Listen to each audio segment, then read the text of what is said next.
Aujourd'hui, dans toute une histoire, l'histoire de trois petits garçons surdoués. Loïc, qui est passionné par les mathématiques. Jonathan, un amoureux du volant qui aime gagner. Mais comment les parents le vivent-ils? C'est difficile à gérer un enfant quand même qui en sait plus que nous. Un jour il est parti, il m'a dit bon ben ciao, au revoir. Je me suis dit bon maintenant il va falloir bosser parce qu'il faut que j'essaie de le tirer le plus haut possible, quoi. Et puis l'histoire d'un miraculé, Vincent. Il escalade un pilier électrique et se retrouve projeté à terre par 25 000 volts. Aujourd'hui, il est devenu pompier. Avant cet accident-là, j'avais jamais imaginé être pompier. Puis c'est Nadia qui racontera son histoire face au public. Le sport a été une école de vie importante pour moi et pour mon métier. Ça a permis de me dépasser en fait.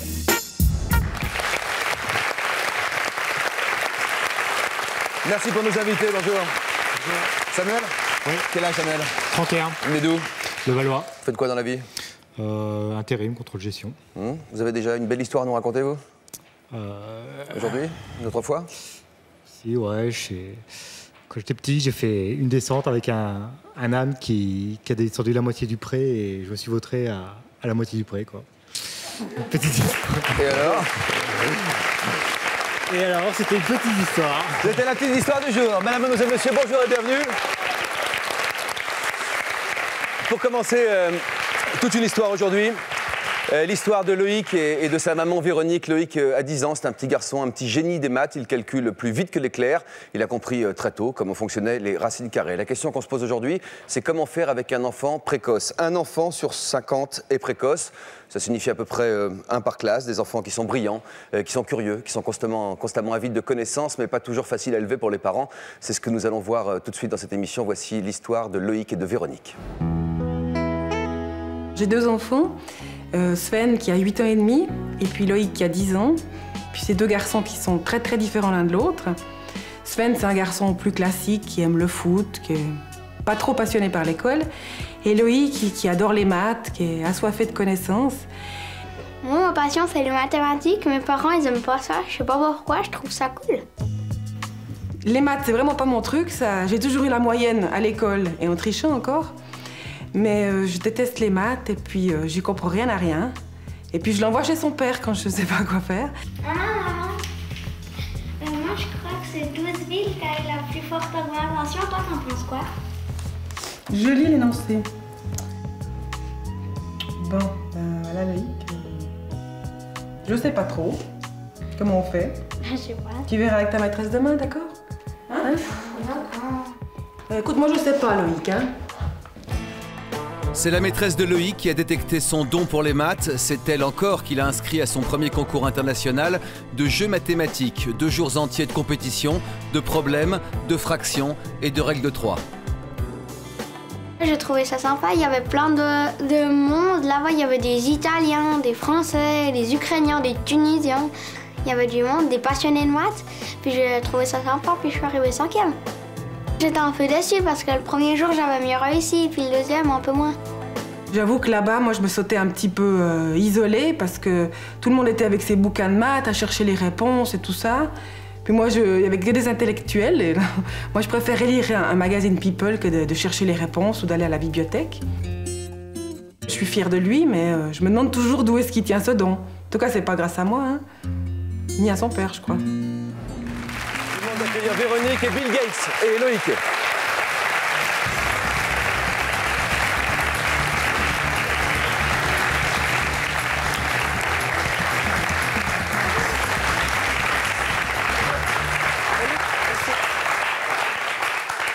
Vous dites comment j'ai pu fabriquer ça? Oui, tant mieux pour lui. Hein. Il y a une fierté de la maman aussi? Oui, oui, puis un peu une inquiétude quand même. Quelle est la part de fierté et la part d'inquiétude? Plus de fierté que d'inquiétude, ouais, mais même, c'est difficile à gérer un enfant quand même qui en sait plus que nous sur certaines choses. Ouais. Il adore les maths, ce garçon. Ça fait bizarre de dire, oh, voilà, un enfant qui adore les maths. Ça vient d'où? Beaucoup de garçons, je crois, aiment les maths plus facilement que des filles. Mais donc, ce qu'on appelle maths, lui, il aime vraiment tout ce qui est la logique, les petits problèmes à résoudre, des suites où il faut trouver la fin. C'est pas tellement le calcul mental, comme on est tous plus ou moins capables de le faire, mais plus vraiment des problèmes à résoudre, où il faut se creuser la tête pendant 3/4 d'heure. C'est quoi tes plus grands loisirs? Ce qui te fait le plus plaisir? Moi, c'est un peu de faire des maths, j'aime bien le foot, le hockey, plein de choses comme ça. Alors, racontez-nous un petit peu à partir de quel âge Loïc a vraiment commencé à s'intéresser aux maths? Depuis toujours, je crois. Il adore calculer. L'argent, déjà, l'intéresse beaucoup. Donc, calculer son argent, c'est déjà son truc. Puis tout petit, calculer sa tirelire. Qu'est-ce qu'il faut dire 3-4 ans, ouais. Il a toujours aimé ça. Et ensuite, ça a commencé à être à la petite école? Oui, à la maternelle. Ouais. Il fait toujours ses fiches à une vitesse supersonique. Il ne travaille pas les maths. Il ne travaille pas du tout dans d'autres domaines non plus, mais surtout les maths, quoi. Est-ce qu'il est mis à contribution pour aider un petit peu la bonne marche de la maison? Oui. Ah, à la maison, je crois à l'école, non. La maison, alors, pas l'école trop. d'abord, l'école. Oui, à l'école, il aide volontiers ses camarades qui ont moins de chance que lui. C'est bien. À la maison Oui, s'il veut de l'argent de poche. S'il veut de l'argent de poche, il faut qu'il travaille un petit peu. Qu'est-ce qu'il fait? Qu'est-ce que tu fais pour avoir de l'argent de poche? Bon, je mets la table, des trucs un peu comme ça, je débarrasse. Et tu trouves que c'est bien payé? Tu dis pas combien tu... Oui. Ah si, combien? Bah si, on est là pour parler de chiffres. En francs suisses. 10 francs. 10 francs suisses? Par mois. Ah, ce qui fait je crois que c'était pour mettre la table à chaque fois. Ah bah non, ouais, on n'est pas milliardaire. Hein. Ouais, c'est ça. Et tu mets de l'argent de côté? Ben oui. Pourquoi faire beaucoup? Plus tard? Ben, je sais pas. Voilà un petit garçon qui est bien doué, qui est très doué. Est-il surdoué? Bon, on l'a jamais fait tester. Parce qu'à vrai dire, on s'est jamais rendu compte qu'il était comme ça doué en maths. Parce que le système scolaire en Suisse, c'est pas très développé à ce niveau-là. Et puis les professeurs le trouvaient assez bon, mais sans plus. Et c'est vraiment avec ce concours qu'on s'est aperçu qu'il était bon. Malgré cette mauvaise place de 5e? Ben, c'était pas si mal. Ouais, tu rigoles, c'est vachement bien. Vous étiez combien à concourir? Sur 15. Ouais. Quel âge ils avaient les autres? Ben, tous entre 10 et 9 ans. Ils viennent de quel pays? C'est les Polonais qui sont très forts à ça. Bon, ils sont coachés, toute une armada qui arrive, ils ont des coachs, des profs. Et souvent, ce sont des enfants dont les parents sont dans le domaine. Ils sont souvent profs de maths. Je me suis aperçue que souvent les parents sont aussi dans ce domaine-là. Ce qui n'est pas notre cas. En tout cas, une chose est sûre, avoir un enfant doué, c'est pas exactement de tout repos. Loïc, je l'adore, je le trouve qu'il est formidable, j'en suis très fière. Mais c'est très difficile pour des parents d'avoir un enfant comme ça éveillé. C'est vrai que moi, je suis secrétaire, seulement secrétaire. Je suis plutôt branchée langue et littéraire. Et c'est difficile de répondre à un enfant qui pose des questions toujours aussi biscornues, quoi. Maman? Oui? Il y a combien de kilomètres entre Mars et Saturne? Jupiter, elle mesure combien de long? J'en sais rien, moi. Tu peut-être pas d'autres questions plus faciles? Moi, ça m'embête que mes parents, ils répondent pas à toutes mes questions parce qu'après, je me dis, je saurais jamais cette chose-là. Je me dis des fois que ce serait bien d'avoir un peu plus de connaissances pour pouvoir un peu le faire progresser aussi. Moi, j'aime bien savoir à peu près tout. Il nous pose une question, on lui donne une réponse. Et dès qu'on donne une réponse, hop, il y en a une qui fuse après de questions. Donc on redonne une réponse et hop, c'est une troisième qui arrive. Et tout le long comme ça, ainsi de suite. Donc on n'en voit jamais le bout, sauf quand il dort. Avec son frère Sven, qui est plus jeune d'1 an et demi, c'est un peu difficile pour le plus petit parce qu'il souffre un peu de la comparaison aussi quelque part. Parce que lui, il est normal, j'entends, il fait des bons résultats, mais qui sont tout à fait normaux. Et il passerait presque pour un élève moyen vis-à-vis de Loïc. Et puis Loïc, il a aussi le défaut d'être très sensible et très angoissé. Il veut toujours être au top niveau, être toujours le meilleur. Et puis s'il a le malheur de faire, je lui fais une remarque sur un cahier qui n'est pas bien tenu ou sur une erreur, il balance le cahier, il ne supporte pas l'échec. Bon, pour moi, c'est bien de tout savoir, de faire des bonnes notes à l'école, parce que sinon, après, je me dis, je vais être au chômage, je vais vivre sous les ponts, des trucs comme ça. J'aimerais bien qu'il soit un petit peu moins, des fois, un peu moins éveillé, un peu moins angoissé, peut-être un petit peu plus facile à vivre.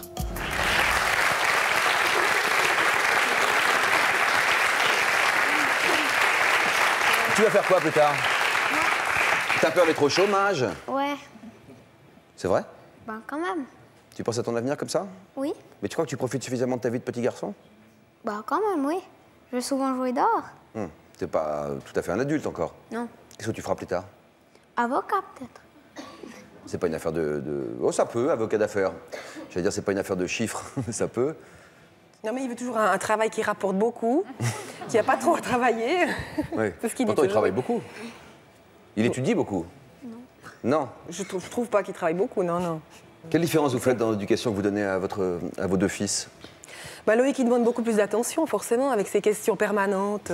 Ce matin, on prend l'avion. Comment ça marche l'avion? À quelle vitesse il va? C'est permanent, c'est des questions surtout. Et Sven? Non, il n'est pas comme ça. Il est plus reposant, quand même. On va donner la parole à Isabelle, qui est avec nous. Comment vous réagissez à l'histoire de ce petit garçon et de cette maman? Ça me rappelle des souvenirs. Lesquels? Ceux de ma fille, au même âge et même avant. Vous avez 2 enfants précoces, ouais. Donc Charline, c'est l'aînée. Bonjour Charline, et qui est à vos côtés. Avant qu'ils soient dépistés, qu'est-ce que vous leur disiez quand vous ne saviez pas répondre à leurs questions? Que j'allais me renseigner, mais c'est vrai que moi je me sentais un petit peu mal à l'aise, je me demandais si c'était normal que je ne sache pas ce qu'ils me demandent, quoi. Voilà, mais parce que je ne savais pas leur différence. Maintenant que je le sais, ça va. Vous l'avez su quand ils avaient quel âge? Je l'ai su l'année dernière en fait, c'est tout récent. C'est-à-dire que vous avez demandé quoi en particulier? Non, en fait c'est la maîtresse de mon fils qui était en maternelle, qui m'a un jour convoquée pour me dire voilà, il y a des petits soucis avec votre fils, il a des grandes capacités dans certains domaines et des grosses lacunes dans d'autres. On pense qu'il pourrait être précoce, il faudrait le faire tester. Et sur ça, moi, tout ce qu'elle m'a dit comme symptôme, c'est exactement ma fille avant. Donc on a fait tester les 2 en même temps. Donc maintenant, vous savez que vos 2 enfants sont précoces. Vous essayez d'être à la hauteur de leurs réponses, de leurs questions, d'avoir les bonnes réponses. Ouais. Comment vous faites? Je me renseigne, Internet, les encyclopédies, les professeurs. Bon, il y a des domaines où même pas elle me demande, parce qu'elle sait que je suis vraie. Quels sont les domaines où ta maman assure et les domaines dans lesquels elle n'assure pas?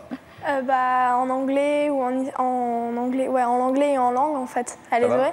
En fait, c'est l'opposé de moi. Moi, je préfère la science, tout ce qui est scientifique, et elle préfère tout ce qui est langue, français et tout. On disait que c'était les garçons qui s'intéressaient aux maths. Moi, j'adore ça. Tu estimes que tu as combien de temps d'avance par rapport à ton programme scolaire? Je suis à la page, normal quoi. J'ai un niveau de 3e, voilà. Vous êtes psychologue, Ariel. Vous avez publié un livre sur la question. Comment on doit faire quand on a des enfants comme ceux-là qui sont particulièrement rapides? Pas forcément en tout, mais dans un domaine en particulier. À propos de toutes les questions qu'ils posent, effectivement, comme on ne peut pas tout savoir, qu'il est hors de question de pouvoir répondre, que ça ne vient même pas à l'idée, on regarde dans les bouquins, on regarde dans une encyclopédie, puis on donne l'encyclopédie à l'enfant, on dit tu regardes et puis tu viendras me dire. Comme ça, je saurais, mais on connaît c'est ce que d'ailleurs dit Charlène. En langue, ça va très bien, en anglais, c'est parfait, mais on ne peut pas tout savoir. On ne va pas mettre la pression sur les parents. Est-ce qu'on doit faire dépister son enfant? Quand on dit qu'un enfant sur 50 est, je ne sais pas comment vous dites, vous précoce, avancé, surdoué, génial, non, surtout, moi je dis extraordinaire, comme tous les enfants doué, parce qu'il a un don dans ce sens qu'il a l'esprit rapide, qu'il s'intéresse à beaucoup de choses, qu'il a une plus grande curiosité d'esprit, il a une vivacité. Vous dites doué, vous ne dites pas surdoué? Je dis doué. Je ne dis pas surdoué parce que surdoué, ça le met à part. Et on ne peut pas dire que ces enfants sont différents des autres. Ils sont plus dans certains domaines, mais ce n'est pas une essence différente, ce ne sont pas des martiens. Il n'y a pas à mettre la pression sur les parents, surtout pas. Les parents restent les parents. Ils aiment leurs enfants, les enfants aiment les parents, et ces enfants seraient perdus s'il n'y avait pas leurs parents. On doit faire dépister son enfant? Oui. Oui, parce qu'il y a quand même des petites différences à l'école. Et ne serait-ce que pour sauter une classe, souvent ils s'ennuient, c'est trop lent, trop répétitif, ils sont vraiment agacés. Et au moins sauter une classe, ils ont aussi une certaine maturité d'esprit. Ils sont très sensibles, mais ils sont aussi très mûrs. Donc ils sont plus à l'aise, quoi. Ils sont plus à leur place. Ils seront plus à leur place, les sujets sont semblables avec ceux des autres, les sujets, les centres d'intérêt. Ils sont quand même... Donc pas hésiter à faire dépister pour sauter une classe, c'est un des conseils, il y en aura d'autres dans quelques instants. Et puis leur dire. Oui. Et leur dire aussi. Aux enfants? Oui, il faut leur dire, leur donner un mode d'emploi d'eux-mêmes. Leur dire, tu vois, il y a des domaines où tu vas plus vite, et eux-mêmes, comme ça, s'adaptent à leurs camarades. Ils savent qu'il y a des choses dont ils ne peuvent pas parler à leurs camarades. C'est important que vous disiez ça, oui. Oui. Et ils savent qu'il y a des choses, des sujets qu'ils ne peuvent pas aborder. Et une petite fille disait, moi j'ai un très bon vocabulaire parce que je lis beaucoup, mais je fais attention quand je parle à mes copines, parce qu'il y a des mots qu'elles ne comprendront pas. On se retrouve dans 1 minute chrono. Regardez ce qui nous attend dans la suite de l'émission.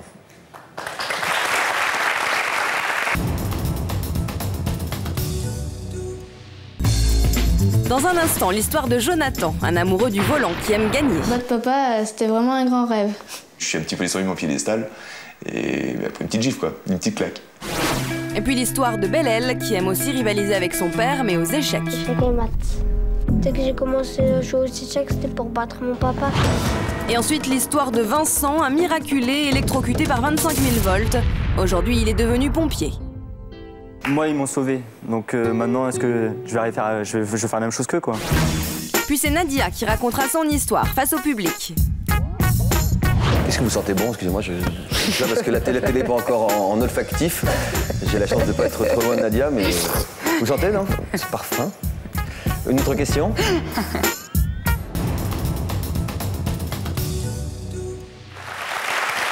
va? Ça va? On va demander à Charline de venir nous rejoindre ici. Tu viens, Charline?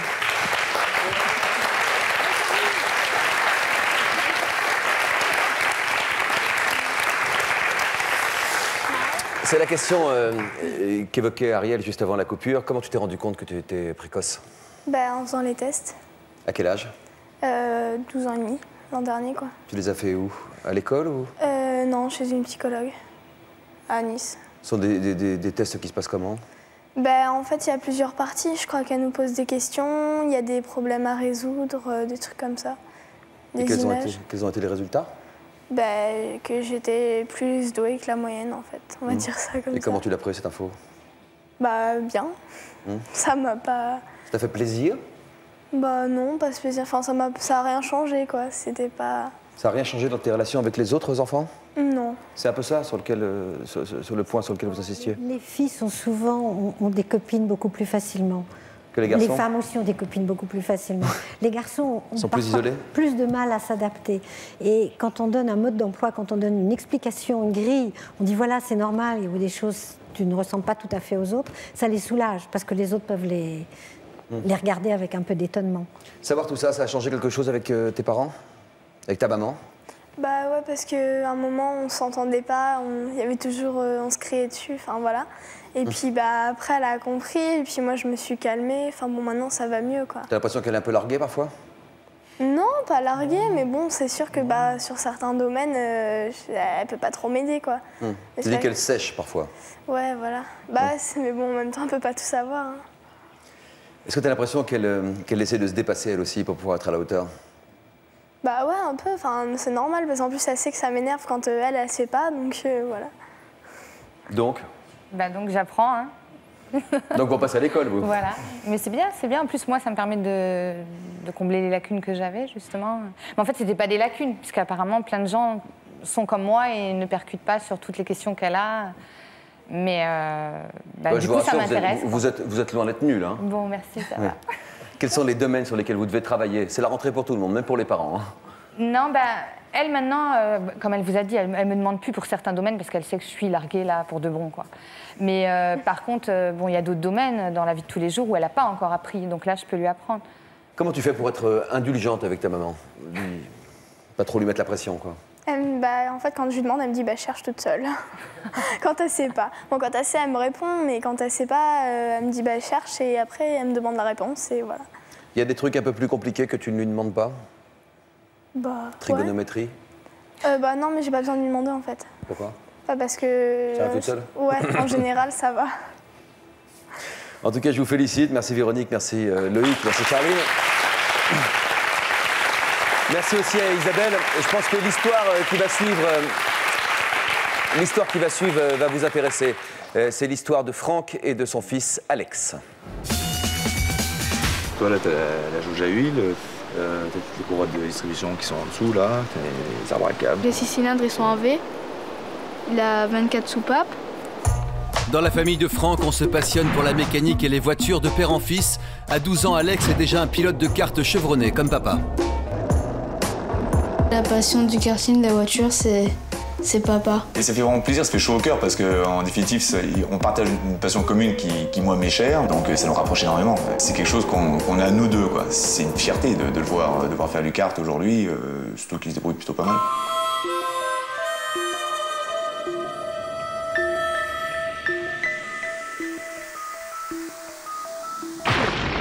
Depuis 1 an maintenant, Alex arrive même à rivaliser avec son père sur un circuit. Une fois qu'on est sur la piste, l'un comme l'autre, on se fait pas de cadeau, quoi. C'est chacun pour soi et s'il veut me doubler, il va falloir qu'il essaie de me doubler. Mais je n'ouvrirai pas la porte gentiment pour le laisser passer.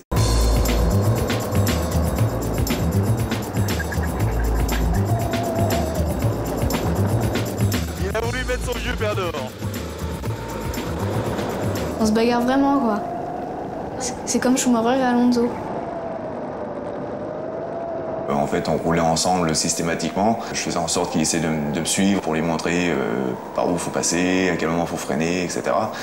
Et ben, un jour, c'est lui qui m'a montré, quoi. C'est-à-dire qu'il m'a doublé et je ne l'ai plus revu, quoi. Je gagne de plus en plus d'avance sur papa. Papounet, il arrive à rester derrière quand même. Peut-être pas à doubler, mais derrière. Papa, c'était vraiment un grand rêve. Je me disais, j'y arriverai jamais. C'est irréalisable. Et le jour où j'y suis arrivée, je dois rêver. Il avait le sourire jusqu'aux oreilles et bah, moi je rigolais aussi un petit peu, mais un petit peu plus jaune, quoi, parce que dans l'absolu, je suis un petit peu descendu de mon piédestal et après une petite gifle, quoi, une petite claque. Oui, normalement, on met un peu de temps à battre son père. Ça peut arriver un jour dans la vie, mais quand on a 7 ans, c'est un peu tôt quand même. Je vous demande d'accueillir nos invités, s'il vous plaît.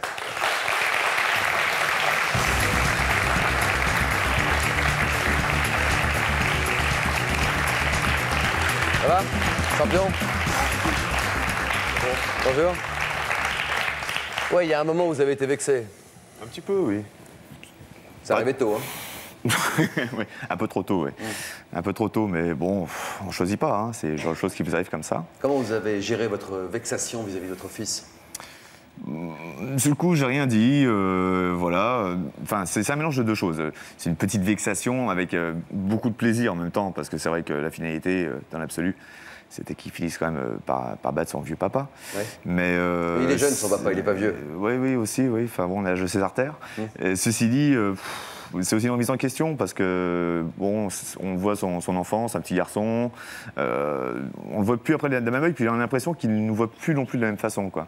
Qu'est-ce que vous avez remis en question de vous-même? Ben, au début, un petit peu une crainte de l'autorité, parce que ça a chambré quand même pendant pas mal de... Ça a chambré?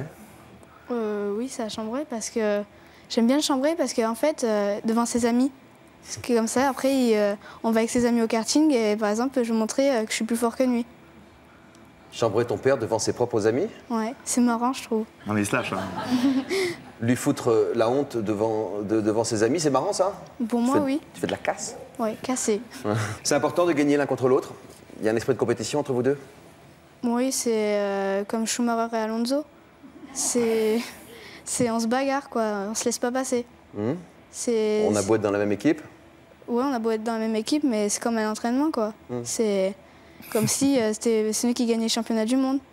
Je n'ouvre pas la porte. C'est-à-dire, tu laisses pas passer? Non. C'est soit tu prends des risques et tu essaies de doubler, ou sinon tu restes derrière. C'est pas un peu dangereux, ça? Bah, quelquefois, ça tape, mais ça va dans les graviers. Mais c'est pas grave. Je me venge. De quoi tu te venges? Mais je le pousse aussi. Vous avez une grande passion, vous avez envie que votre fils vous accompagne dans cette passion.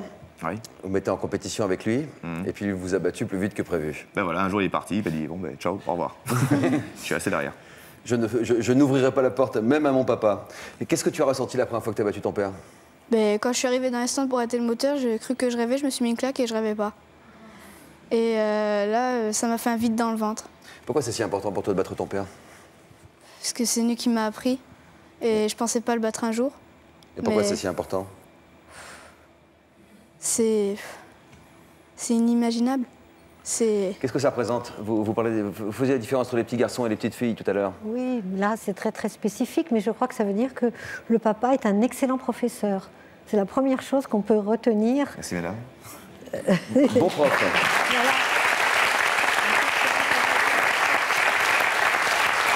Parce que c'est lui qui, de certaine manière, encourage l'élève à dépasser le maître? Oui, il a donné tous les trucs, ce que vous avez mis du temps à trouver, à découvrir, toute votre expérience, vous lui avez transmise comme ça. Et la niaque aussi, hein. La niaque.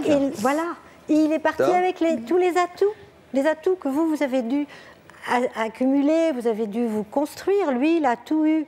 Et il est doué, il y a un don, c'est certain.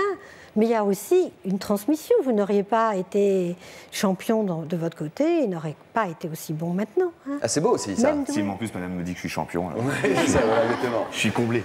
Il y a longtemps qu'on n'a pas eu d'Alain Prost, en fait, hein, donc je te souhaite bonne chance pour la suite. Tu restes avec nous. Pour moi, c'est râpé. On va écouter maintenant Bilal, qui est un petit garçon qui lui aussi bat son père. Il est très doué aux échecs, un don qui oblige son père à essayer de rester à la hauteur. Et qui c'est qui gagne? Parce que je comprends pas grand-chose, là.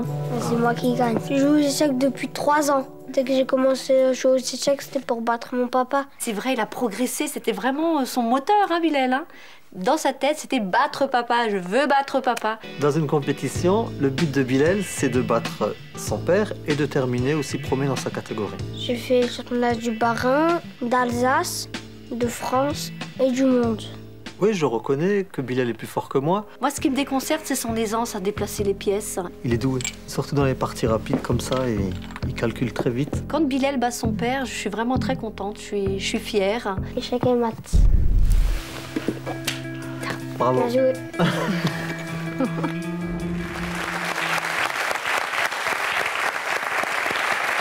Tu as quel âge, Bilal? 8 ans. La première fois que tu as battu ton papa, tu avais quel âge? J'avais 7 ans. Il est bon ou il est nul? Il est bon. Il est bon? Donc toi, t'es très bon? Oui, je suis très bon. Ça fait quoi de se faire battre par son fils aussi jeune? Beaucoup de fierté en fait. Surpris au début, mais beaucoup de fierté. Expliquez-nous ça. On s'y attend pas, surtout au début. J'ai initié mes enfants pour jouer aux échecs en pensant que ça leur a apporté un plus pour la scolarité, la concentration. Et puis, quand je me suis aperçu que Bilal calculait très vite sur l'échiquier, il voyait les choses plus rapidement que moi devant un écran, par exemple. Quand je joue des fois sur Internet, il passait, il regardait, il me disait « Tiens, papa, pourquoi tu joues pas ça ?»« Ah ouais, tiens. » Il avait quel âge, là? Il avait 6 ans et demi. Oui, oui. La première fois que Bilal vous a battu, vous avez ressenti quoi? Franchement. Allez, franchement. Franchement, j'étais très fier au fond de moi et un petit peu vexé. Dégoûté, non? Ouais. Et un petit peu vexé quand même. Un manque de respect pour son papa, un peu, non? Parce que je me suis dit, bon, maintenant il va falloir bosser parce qu'il faut que j'essaie de le tirer le plus haut possible, quoi. Voilà, et puis c'est aussi l'idée qu'on doit admettre que son fils de 7 ans, 8 ans est meilleur que soi dans certains domaines, si jeune. Ça aussi, c'est une remise en cause? C'est une remise en cause constamment, oui. Puisque il fait de la compétition, il fait le championnat de France, il a eu l'occasion de participer au championnat du monde. Donc il fait de la haute compétition, donc il faut constamment alimenter tout ça pour qu'il puisse progresser. Vous avez pensé comment? Vous l'avez pris comment, vous, madame, quand le fils a battu le père? J'étais très fière, hein. C'est clair que... Fière pour votre fils? Pour mon fils, oui, bien sûr. Et pour votre père? Pour votre mari? Mon père ne joue pas aux échecs. Pour mon mari, en fait, je voyais qu'il était très fier. Il était très fier de son fils, donc du coup, ça n'a pas du tout été quelque chose de négatif, en fait, même si on pourrait penser que le papa s'est fait dépasser par son fils. Il y a une forme d'irrespect, vous nous avez dit. Oui, oui, en fait, pas trop par rapport au papa, mais quand j'ai vu la première fois Bilal jouer aux échecs, c'était lors d'un tournoi. Et en fait, il s'avérait qu'il est tombé, Bilal le plus jeune contre le plus âgé. Donc le monsieur avait, je crois, Bilal, 82 ans, c'est ça? Oui, c'est ça. Voilà, donc en fait, le plus jeune contre le plus âgé. Et malheureusement, heureusement pour Bilal, il l'a maté, comme il dit. Hein. Je l'ai maté. Hein. Et là, je me suis dit, mince, mais c'est mon fils, mais je ne l'ai pas élevé comme ça, il est respectueux. Comment il l'a pris, le monsieur? Je sais pas, Bilal, le monsieur. Moi, il n'était pas content. Ah. Il va aller jusqu'où, votre fils?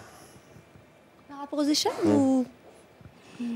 écoutez, il a fait le championnat du monde, donc du coup, je ne sais pas s'il peut encore aller au-delà. Enfin, bon. Avec quel résultat?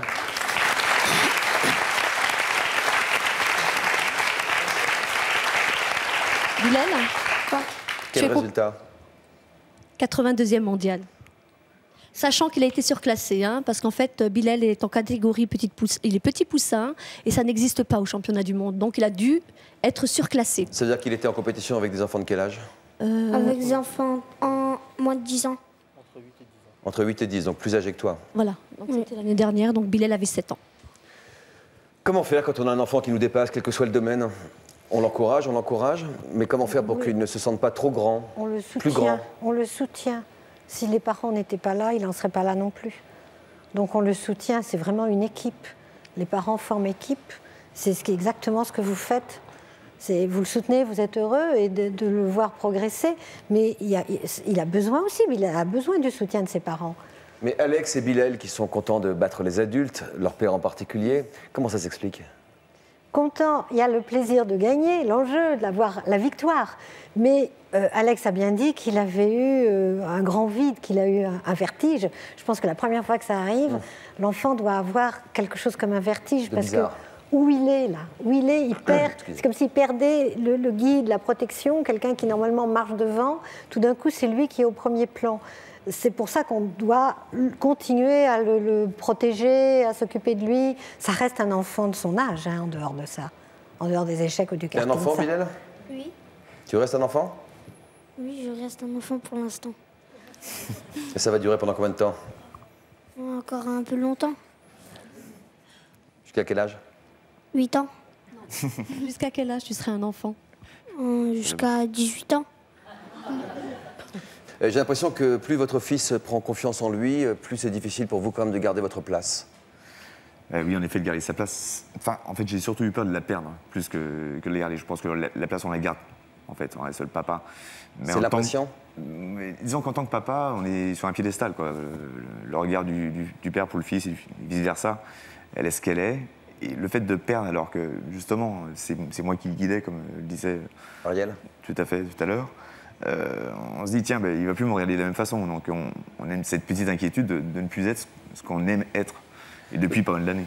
Ouais, vous avez l'impression que depuis que votre fils vous bat, ça a changé quelque chose dans votre relation? À part dessous de moi régulièrement. Non, à part ça, non, ça va. Ça change la place dans la famille? Non, la place dans la famille reste la même dans l'absolu, ça ne change. À quoi vous êtes attentif justement pour que ça ne change pas? Justement, je m'occupe de leur mettre en place de temps en temps. C'est-à-dire par exemple? Ils chopent un peu la grosse tête aussi, de temps en temps. Ils se lâchent, quoi, ils se la pètent. Comment faire que la compétition père-fils n'empiète pas sur l'équilibre familial? Parce que c'est un domaine très isolé, c'est un domaine précis, mais dans tout le reste... mais si on en parle souvent, ça va prendre la place. Ça prend de la place, mais il y a tout le reste. Qui gagne l'argent de la maison? C'est pas Alex. Non, c'est vrai. Qui mène la famille, qui décide, qui paye les impôts, c'est pas Alex non plus. Non plus, non. Alors, je confirme. Qui reste le chef de famille, c'est papa. C'est un domaine très très délimité. Et encore une fois, je dis bien que c'est grâce à son père. Enfin, et le don, le don, c'est quelque chose qui existe. Heureusement qu'il y a des gens doués pour. L'enfant doué, vous dites, et l'intelligence réconciliée? Réconciliée. Parce que souvent, les enfants sont mal à l'aise, ils sont encombrés. C'est pour ça, quand on leur dit comment ils sont et qu'on leur apprend à utiliser leurs dons, c'est exactement ce que les pères L'intelligence réconciliée, voilà. C'est donc le titre de votre bouquin chez Odile Jacob. Je vous remercie beaucoup, Ariel Haddad, d'avoir été avec nous. Merci à Franck et Alex d'être avec nous aujourd'hui. Bonne course, bon championnat à tous les deux. Franck, de toute façon, vous saviez que c'était inévitable.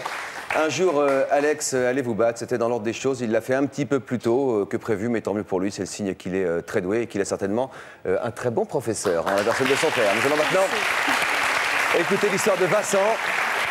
Vincent est un jeune homme de 19 ans. Il est pompier volontaire. S'il a décidé de sauver des vies, ce n'est pas par hasard. Tout de suite, voici l'histoire de Vincent. C'est ça que tu t'es pris dans la gueule. On se souvient plus très bien en fait. Je me rappelle d'être monté, mais la descente, je ne l'ai pas senti venir.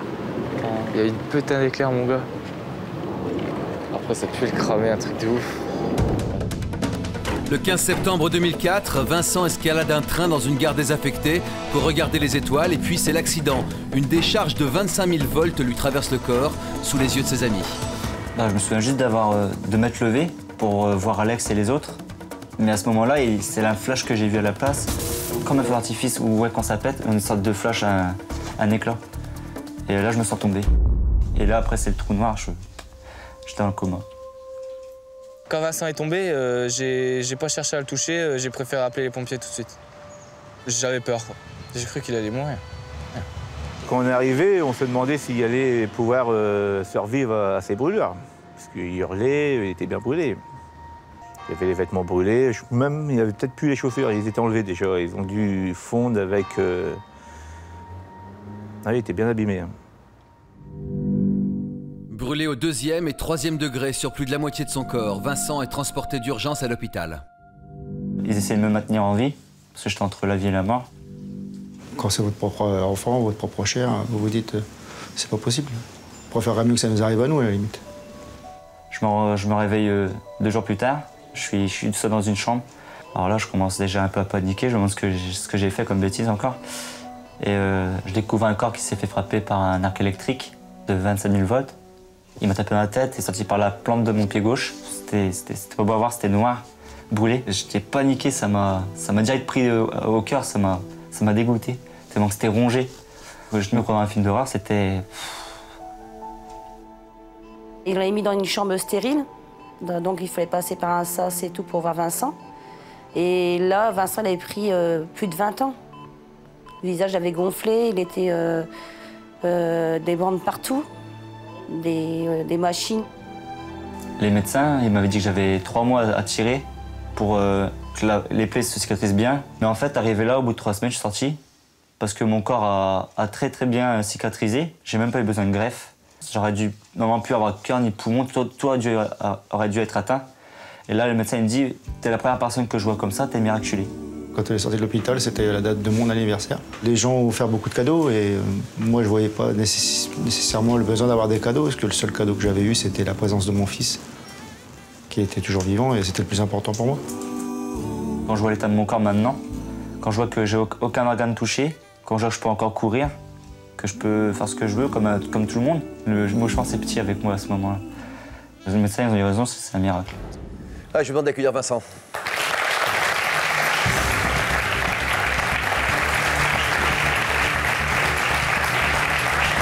Voilà. Bonjour Alain. Le mot miraculé, c'est le bon? Là, je le connaissais bien. Ouais. Vous dites que vous êtes un miraculé? Bah, on m'a dit tellement de fois que maintenant, je me le dis moi-même, parce que quand je vois ce que j'aurais dû être et ce que je suis maintenant, il n'y a pas photo. Qu'est-ce qui vous a pris de vouloir monter sur ce wagon de train? Bah, j'arrive, je vois des rails, des plantes qui poussent dessus carrément, le wagon tout rouillé. Je montais, il n'y a pas de danger. Et quoi, comme pour s'amuser? Non, juste pour remonter, regarder en l'air, voir ce qu'il y a, quoi. D'accord. Puis par curiosité, bah, comme on l'a dit, hein, ça fait un feu d'artifice après. Puis je suis tombé aussi sec. Vous étiez conscient? Non. Qu'est-ce que vous en gardez comme souvenir, vous? Moi, je retiens le fait d'être allongé sur le train et me réveiller dans le camion de pompier quelques minutes après. Mais entre deux... Ce choc électrique? Je l'ai pas vu. J'ai pas vu, j'ai rien vu. Même pas une image, un flash? Rien du tout. Vous saviez pas que c'était dangereux? Il n'y avait pas de panneau de signalisation? Non, aucun. Non, et puis c'est... Maintenant, il y en a un petit peu plus à cause de moi. Ils ont acheté des grilles. Ouais. Qu'est-ce qu'ils mettent maintenant? Ben, ils ont séparé déjà les 2 voies de train, parce qu'il y en a une donc, pour les TGV et tout. Et celle où moi j'ai été, c'était pour une usine. Mais je ne savais pas qu'elle était en fonctionnement. Quand vous avez pris conscience à l'hôpital, qu'est-ce qu'ils vous ont dit les médecins? Ben, ils me font, voilà, Vincent, tu as été brûlé au 2e degré au niveau du torse, 3e au niveau de la jambe. Tu auras 3 mois à tirer pour la rééducation de tes jambes, puis voir si t'es... Tout d'un coup, comme ça? Ouais. Alors?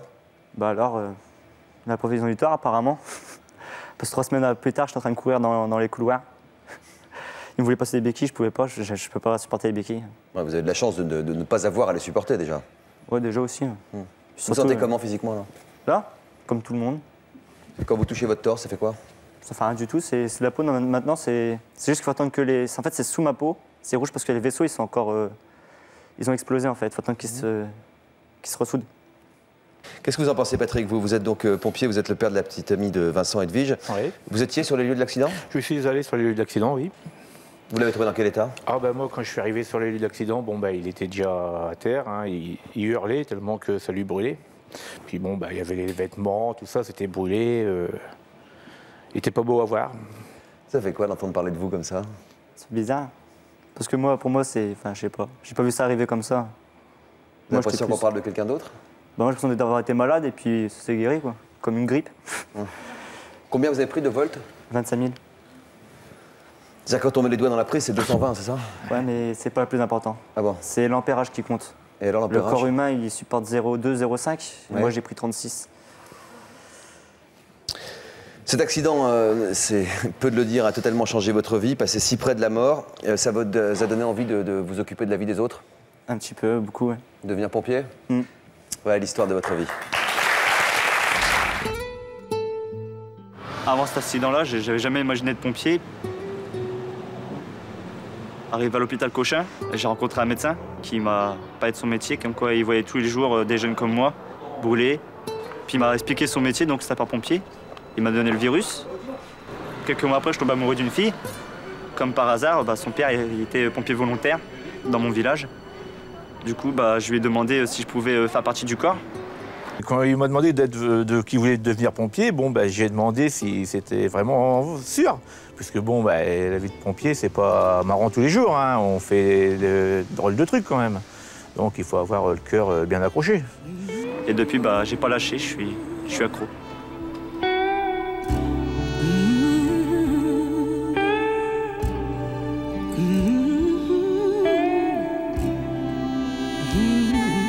C'est quand même la première fois qu'on a une victime qui vient maintenant s'intégrer dans notre corps de sapeurs-pompiers.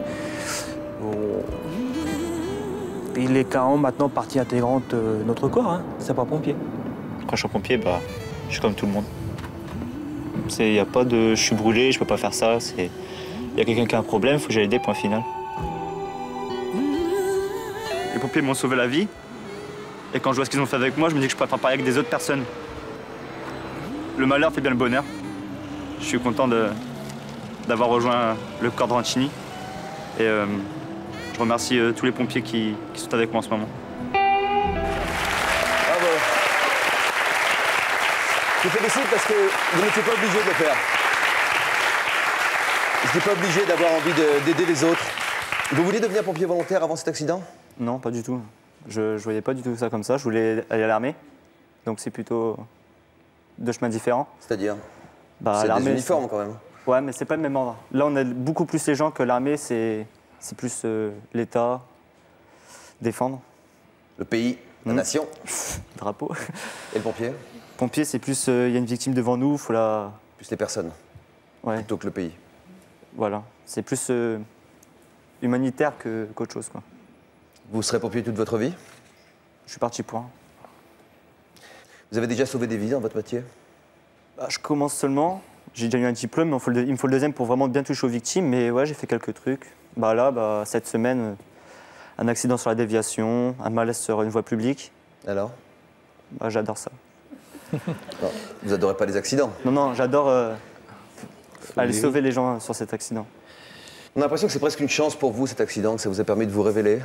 J'ai rencontré une fille, j'ai trouvé un métier. Une chance pour moi, oui. Mais pour ceux qui étaient près de moi à ce moment-là, non. Si c'était à refaire, vous les referiez, les 25 000 volts et les 36 ampères? Si c'est pour être pompier et puis rencontrer, ouais. Mais sinon, pas exagérer non plus, hein? Ah non, je rigole pas. D'accord. Vous le referiez? Si c'est pour rencontrer elle, oui. Ça, c'est de l'amour, non? Merci Vincent. On entend souvent dire que les jeunes sont individuels. Je vous fais mal, là? Non. Hein? Ça vous fait pas mal? Vous n'avez pas la peau? Vous pouvez y aller. Même le buste? Ah, tout. J'ai plus rien. C'est en dessous. D'accord. C'est juste rouge, c'est tout. On dit que les jeunes sont individualistes, on dit qu'ils sont égoïstes. En tout cas, vous êtes la preuve du contraire. On vous félicite évidemment pour ça, avoir choisi de tirer quelque chose de positif d'un accident aussi grave, de se tourner vers les autres pour se construire en tant qu'homme. Vous avez seulement 19 ans? 19 ans. 19 ans aujourd'hui. Dans un instant, nous recevons quelqu'un que vous connaissez? Ouais, assez, ouais. Joli? Ça va. Pardon, excusez-moi Edwige. Talentueuse? Ouais. Dans un instant, Nadia sera sur ce plateau. Vous avez harcelé un de vos collègues de travail. Votre enfant est autiste, il est en couple ou bien intégré socialement. Vous n'aimez pas avoir de relations sexuelles. Pour nous raconter votre histoire, contactez-nous au 01 53 84 30 08 ou connectez-vous sur le site de l'émission. Prochainement dans Toute une histoire, l'histoire de Marilyn, Jean-François, Jérôme et Patricia. Ils sont tous les quatre à la recherche du grand amour. Bonjour Prince Charmant. Écoute mon cœur plein d'émoi. Des grandes, des petites. Si tu es sensuelle. Des bombes, des grosses, des sexy. Qui t'aime et te supplie. Si tu as envie de me faire rire. Tu sais où je suis, bien quand tu veux. Tous les hommes sont menteurs, faux, inconstants, bavards. Non, ça j'ose pas le dire, non. Je le dis après en précis. Jean-François, il y a déjà quelqu'un à qui vous plaisez? Eh ben ça chauffe, hein. Regardez, ils sont mignons, c'est vrai. Ils sont mignons, c'est vrai. Tout timide. Enfin, Corinne Touzé sera face au public pour nous raconter son histoire. Il y a des fourrures de chats et de chiens qui circulent dans le commerce, oui. Donc ça existe depuis toujours et il faut que ça cesse. Donc c'est pour ça que je suis là.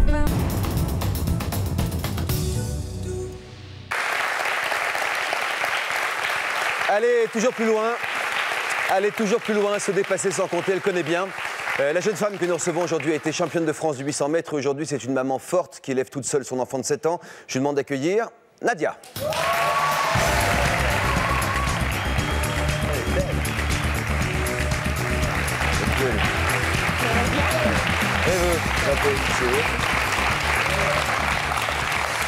Comment allez-vous, Nadia? Ça va bien. Vous êtes prête pour la grande cascade, répondre aux questions sans filet du public? Ah, mais avec grand plaisir. Comment va votre fils? Ben, il va bien, il a repris l'école. Il est Quelle ravi. classe? CE1.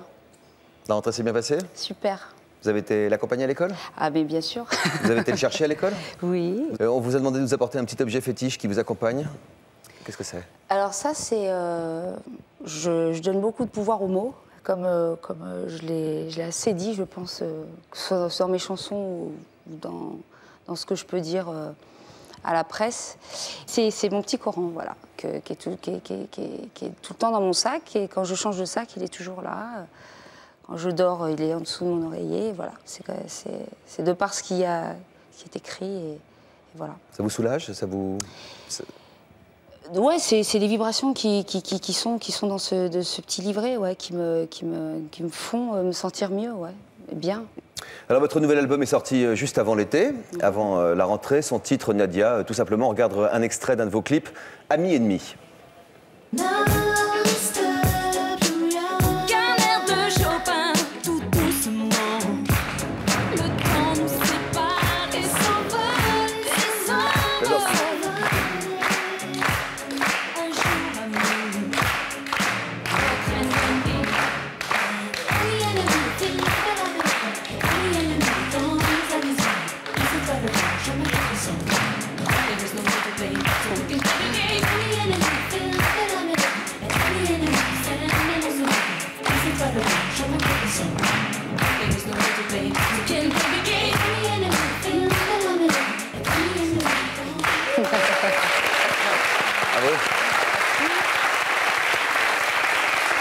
Prête pour les questions du public? Et c'est Lucie qui commence. Une question perso, une question boulot. Vous êtes né à Tours dans une famille modeste et comment fait-on pour passer de la vie d'une ville de province à la lumière de la scène? Ben, en fait, avec toute honnêteté, j'ai toujours rêvé de faire ce métier. Et c'est vrai que Paris, ça m'a toujours, c'est une ville qui m'a toujours portée. Alors, j'ai vécu à Tours, et en ayant mon corps à Tours et mon esprit à Paris, toujours. Donc vous étiez préparée, quoi? J'étais, ouais, plus ou moins préparée. Et vous faisiez de la course à pied à Tours, vous en avez fait aussi à Paris ou vous avez arrêté? Non, j'ai couru à Tours, dans un grand club, et j'ai fait beaucoup de compétitions à Paris, puisque j'ai eu l'occasion de faire des grandes compétitions, ben, jusqu'à l'âge de 17 ans. Voilà. J'ai eu mes 2 titres à 15 et 16 ans. J'ai fait une année après, et puis après, j'avais trop la tête brouillée par cette envie qui est la musique, qui a toujours été d'ailleurs. Vous courez encore? Ah oui, toujours. Donc Kevin. Oui, bonjour. Bonjour Kevin. En fait, je voudrais savoir, vous avez fait de la compétition en sport. Championne de France. Voilà, championne de France. Et maintenant, vous chantez. Et je voudrais savoir, est-ce que ça aide d'avoir fait de la compétition au niveau? C'est d'avoir fait de la compétition de haut niveau, déjà indéniablement, c'est ce qui porte, enfin en tout cas c'est ce qui m'a toujours aidé à faire ce métier et à toujours aller plus loin, toujours aller plus haut. Et je pense vraiment qu'avec le temps, comme je crois vraiment aux signes et à ce qu'on vit tout chaque jour est important pour pouvoir être mieux, en tout cas dans l'avenir, c'est que le sport a été une école de vie importante pour moi et pour mon métier. Et je pense que si j'avais pas fait du sport de haut niveau, jamais j'aurais tenu la pression, la passion et puis la pression, la passion et la pression, ouais. Aussi. Mais c'est trop. C'est parce que c'est un métier qui demande énormément d'énergie et vraiment le sport, c'est. Qu'est-ce que vous sentez bon? Excusez-moi, parce que la télé n'est pas encore en olfactif. J'ai la chance de ne pas être trop loin de Nadia, mais vous sentez, non? Ce parfum. Une autre question? Bonjour. Bonjour. Alors Nadia, vous êtes d'origine algérienne. Est-ce que vous n'avez pas eu la pression d'avoir, en étant été star, que ça n'a pas été plus difficile en étant beurette? Ce que je comprends dans sa question, c'est est-ce que... Ça a été difficile, étant beurette. En étant beurette. Pour vous d'être star maintenant? Eh ben en fait, tout ce que je peux te dire, c'est que oui, beaucoup de gens n'y ont jamais cru au fait quand je leur disais que j'avais envie de chanter et j'avais envie d'en faire mon métier, on me disait ton papa il est ouvrier, ta maman elle est nourrice et t'habites dans un quartier. Donc voilà, moi c'était des profs qui me disaient ça en première Qui vous disaient terminale. quoi en gros? Qui vous disaient vous n'y arriverez pas? Ah mais ils me rigolaient au nez. Donc, mais ces gens-là m'ont énormément aidée puisque ça a permis de me dépasser en fait. Mais ça n'a jamais effacé le fait que j'avais cette intuition et cette force en moi qui personne ne pouvait m'enlever ça. Donc il y a rien, même pas mes parents, même quand ils ont su que je chantais, bah voilà, c'est mon impulsion, personne ne pouvait me l'enlever. Une autre question. Oui, alors la question boulot. Pourquoi vous faites-vous appeler Nadia avec un accent circonflexe, un I et un Y? Ça fait pas un peu trop? C'est l'étymologie du prénom Nadia en arabe, qui veut dire celle qui appelle et dont la voix porte loin. Nadia. On peut rien vous souhaiter de mieux. Merci d'avoir été avec nous, Nadia. Ça va s'épuiser. Merci, à demain.